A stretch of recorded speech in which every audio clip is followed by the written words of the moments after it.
ವಾರಾಂತ್ಯ Sudeep sir ಜೊತೆ ನಡಿಬೇಕಾಗಿರುವಂತಹ episode ಅಥವಾ ಆ ದಿನ ಏನಿದೆ, ಈ ವಾರ ಶ್ರುತಿ ಅವ್ರ ಜೊತೆ ನಡೀತಾ ಇರೋದು ಅಂದ್ರೆ ನಮ್ಮ ಶ್ರುತಿ ಮ್ಯಾಮ್ ಜೊತೆ ನಡೀತಾ ಇರೋದು ನಮಗೆಲ್ಲ ಗೊತ್ತಿದೆ. ಹಾಗೆ ಈ ವಾರನೂ ಅಷ್ಟೇ ಏನು ಸುದೀಪ್ ಸರ್ ಮಾಡುವಂತಹ ಕೆಲಸಗಳಾಯ್ತು, ತಿಳಿ ಹೇಳಿದಾಗಿರ್ಲಿ ಅಥವಾ ತಪ್ಪುಗಳಾಗಿರ್ಲಿ, ಅದು ನ್ಯಾಯಾಧೀಶರಾಗಿ ಅಥವಾ ನ್ಯಾಯಾಧೀಶೆಯಾಗಿ ಶ್ರುತಿ ಅವರು ಮಾಡ್ತಾ ಇದ್ದಾರೆ. ಅಲ್ಲಿ ಪ್ರತಾಪ್ ಅವ್ರನ್ನ ಕಟ್ಕಟೆ ನಿಲ್ಲಿಸಿ ಕೇಳ್ತಾ ಇರುವಂತದ್ದು ಏನಪ್ಪಾ ಅಂತಂದ್ರೆ, ಪ್ರತಾಪ್ ಅವರು ಸಿಂಪತಿ ಗಿಟ್ಟಿಸಿಕೊಳ್ಳಲು ಹಳ್ಳಿ ಶೈಲಿಯಲ್ಲಿ ಮುಗ್ಧನಾಗಿ ಮಾತಾಡ್ತಿದ್ದಾರೆ ಅಂತ ಕೇಳಿದ್ದಾರೆ. ಅದಕ್ಕೆ ನಮ್ರತ್ ಅವರು ಮತ್ತೆ ವರ್ತೂರ್ ಅವ್ರು ಮಾತ್ರ ಉತ್ತರ ಕೊಟ್ಟಿರೋ ತರ ಕಾಣ್ತಾ ಇದೆ. ಬೇರೆ ಯಾರು ಕೊಟ್ಟಿದ್ದಾರೆ ಅಂತ ಮುಂದೆ ಅಪ್ಡೇಟ್ ಮಾಡ್ತೀನಿ.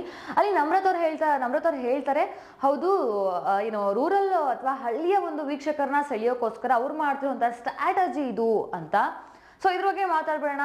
ಏನಪ್ಪಾ ಅಂದ್ರೆ ನಮ್ರತ್ ಅವ್ರು ಹೇಳಿದ ಮಾತು ಅವ್ರ ಪ್ರಕಾರ ಆಗಿರ್ಬೋದು, ಬಟ್ ಹೊರಗಡೆ ಜನಗಳಿಗೆ ಅಥವಾ ವೀಕ್ಷಕರಿಗೆ ಅನ್ಸಿರುವಂತಹ ವಿಚಾರ ಏನು ಅಂದ್ರೆ, ಒಂದು ಪ್ರತಾಪ್ ಅವರು ಮೂಲತಃ ಹಳ್ಳಿಯವರು, ಆಮೇಲೆ ಇವಾಗ ಎಜುಕೇಶನ್ ಅಥವಾ ಇವಾಗಿನ ಬಿಸ್ನೆಸ್ ಅಥವಾ ಏನು ಜಾಬ್ ಅಂತ ಏನು ಹೇಳ್ತೀವಿ ಅದಕ್ಕೋಸ್ಕರ ತಮ್ಮ ಜೀವನ ಕಟ್ಕೊಳ್ಳೋಕ್ಕೋಸ್ಕರ ಎಷ್ಟೋ ಜನ ಸಿಟಿಗೆ ಬರ್ತಾರೆ, ಆದರೆ ಮೂಲ ತಮ್ಮ ಹಳ್ಳಿ. ಅಂಡ್ ವರ್ತೂರ್ ಸಂತೋಷ್ ಅವರು ಹೇಳ್ತಾರೆ ಈ ವಾರ ಅವನು ತುಂಬಾ ಹಳ್ಳಿ ಭಾಷೆಗಳನ್ನ ಬಳಸೋದಾಗಿರ್ಲಿ ಅಥವಾ ಹಳ್ಳಿಯ ಭಾಷೆಯಲ್ಲಿ ಮಾತನಾಡೋದಾಗಿರ್ಲಿ ಅದು ಮಾಡ್ತಾ ಇದ್ದಾರೆ, ಅದು ತುಂಬಾ ಎವಿಡೆಂಟ್ ಆಗಿ ಕಾಣ್ತಾ ಇದೆ ಅಂತ ವರ್ತೂರ್ ಸಂತೋಷ್ ಅವರು ಸಹ ಹೇಳಿದ್ದಾರೆ. ಇನ್ನು ಪ್ರತಾಪ್ ಅವರು ಸುಮ್ಮನೆ ಇರ್ತಾರ, ಅದಕ್ಕೆ ಚಾನ್ಸೇ ಇಲ್ಲ. ಸೊ ಪ್ರತಾಪ್ ಅವರು ಅದಕ್ಕೆ ಉತ್ತರ ಕೊಟ್ಟಿದ್ದಾರೆ. ಏನಪ್ಪಾ ಅಂದ್ರೆ, ಸಿಂಪತಿ ಗಿಟ್ಟಿಸ್ಕೊಳ್ಳೋಕೋಸ್ಕರ ನಾನು ಯಾಕೆ ಹಳ್ಳಿ ಭಾಷೆಯಲ್ಲಿ ಮಾತಾಡ್ಲಿ ಮ್ಯಾಮ್, ನಾನು ಹಳ್ಳಿಯವನೇ ಅಂತ ಹೇಳ್ತಾ ಇದ್ದಾರೆ. ಅದಲ್ಲದೆ ಪ್ರತಾಪ್ ಅವ್ರು ಹೇಳ್ತಾರೆ, ನಾನು ಸಿಟಿಲೆಲ್ಲ ಬೆಳೆದಿಲ್ಲ ಮ್ಯಾಮ್, ನಾನು ನಮ್ಮ ಊರಲ್ಲಿ ಅಂದ್ರೆ ನಮ್ಮ ಹಳ್ಳಿಯ ಹುಟ್ಟಿ ಬೆಳೆದು ಬಂದಿದ್ದೀನಿ ಅಂತ. ಅದು 100% ನಿಜ. ಯಾಕೆ ಅಂತಂದ್ರೆ, ಒಂದು ನಾನು ಆಗ್ಲೇ ಹೇಳಿದೆ, ಅವ್ರು ಮೂಲತಃ ಮಂಡ್ಯ ಸೈಡ್ ಇರುವಂತಹ ಒಂದು ಹಳ್ಳಿಯವರು ಪ್ರತಾಪ್ ಅವರು.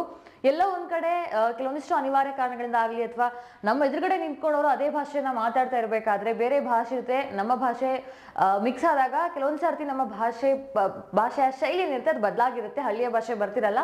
ಕೆಲವೊಂದಿಷ್ಟು ಬೇರೆ ಭಾಷೆ ಯಾರೆಲ್ಲ ಮಾತಾಡ್ತಿರ್ತಾರೆ ಆ ಭಾಷೆಗೆ ಅನುಗುಣವಾಗಿ ಹೋಗ್ತಾ ಇರುತ್ತೆ. ಅಂಡ್ ಮುಂಚೆನೂ ಹಳ್ಳಿ ಟಾಸ್ಕ್ ಫೋರ್ಸ್ ಅವರ ಹಳ್ಳಿ ಭಾಷೆನ ಮಾತಾಡಿದ್ರು, ಅವ್ರ ಅಪ್ಪನತೆ ಮಾತಾಡೋದಾಗಿದ್ರು ಸಹ ಹಳ್ಳಿ ಭಾಷೆಯಲ್ಲೇ ಮಾತಾಡಿದ್ರು. ಅಂದ್ರೆ ತೀರಾ ಹಳ್ಳಿ ಭಾಷೆ ಅವ್ರು ಯೂಸ್ ಮಾಡಿರ್ಲಿಲ್ಲ.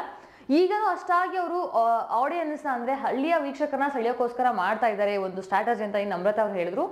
ಜನಗಳಿಗೆ ಪ್ರಕಾರ, ವೀಕ್ಷಕರ ಪ್ರಕಾರ ಆ ರೀತಿ ಕಾಣ್ತಿಲ್ಲ. ಅದಕ್ಕೆ ಶ್ರುತಿಯವ್ರ ಎದುರುಗಡೆ ಪ್ರತಾಪ್ ಅವರು ಅದಕ್ಕೆ ಉತ್ತರವನ್ನ ಕೊಟ್ಟಿದ್ದಾರೆ. ನಾನು ಸಿಟಿಲೇ ಬೆಳೆದು ಬಂದಿಲ್ಲ ಮ್ಯಾಮ್, ನಾನು ಹುಟ್ಟಿ ಬೆಳೆದು ಬಂದಿದ್ದಿಲ್ಲ, ಹಳ್ಳಿಯಲ್ಲಿ ನಾನು ಬೆಳೆದು ಬಂದಿರೋದು ಅಂತೆಲ್ಲ. ಇದೆಷ್ಟೆಲ್ಲ ಕ್ಲಾರಿಟಿ ಆದ್ಮೇಲೆ ಆದ್ರೂ ಸುಮ್ಮನೆ ಇರ್ತಾರೆ, ಅಥವಾ ಇದು ಪ್ರತಾಪ್ ಅವರು ಏನು ಜಾಸ್ತಿ ಓಟ್ಸ್ ಬರ್ತಿದೆ ಅನ್ಕೊಂಡು ಏನಾದ್ರು ಈ ರೀತಿಯ ಅಪವಾದನೆಗಳನ್ನ ಅಥವಾ ಆರೋಪಗಳನ್ನ ಏನಾದ್ರು ಮಾಡ್ತಾ ಇದ್ರ ಮನೆ ಮಂದಿ ಅಂತ ಗೊತ್ತಿಲ್ಲ. ಬಟ್ ನಿಮ್ಮ ಪ್ರಕಾರ ಹಾಗೆ ಅನ್ಸಿದ್ರೆ ಅನ್ನ ಕಮೆಂಟ್ ಮಾಡಿ. ಜೊತೆಗೆ ಈ ಒಂದು ವಾರದ ಎಪಿಸೋಡ್ ಏನಿದೆ ಎಷ್ಟು ಟ್ವಿಸ್ಟ್ ಇರುತ್ತೆ ಅಥವಾ ಯಾರಿಗೆಲ್ಲ ಕ್ಲಾರಿಟಿ ಸಿಗುತ್ತೆ, ಅವರವರ ಒಂದು ಮೇಲಿರುವಂತಹ ಅಪವಾದನೆಗಳಾಗಿರ್ಲಿ ಅಥವಾ ಇವ್ರು ತುಂಬಾ ಜಾಸ್ತಿ ಜೋರ್ ಮಾಡ್ತಾರೆ, ಈ ರೀತಿ ಕೆಲವೊಂದಿಷ್ಟು ಒಬ್ಬೊಬ್ಬರ ಮನಸ್ಸಲ್ಲಿ ಒಂದೊಂದು ಅಸಮಾಧಾನ ಇರುತ್ತೆ, ಅದಕ್ಕೆಲ್ಲ ಉತ್ತರ ಸಿಗೋ ತರ ಕಾಣ್ತಿದೆ. ಅಂಡ್ ಸುದೀಪ್ ಸರ್ ಇದ್ರು ಹೇಗೆ ನಡ್ಸ್ಕೊಳ್ತಾ ಇದ್ರು ಅಥವಾ ಶ್ರುತಿಯವ್ರು ಹೇಗೆ ನಡ್ಸ್ಕೊಡ್ತಾರೆ ಅಂತ ಕಾದ್ ನೋಡೋಣ, ಏನೆಲ್ಲ ಆಗುತ್ತೆ ಅಂಡ್ ಯಾರ ಮನೆ ಹೋಗ್ತಾರೆ ಅಂತ.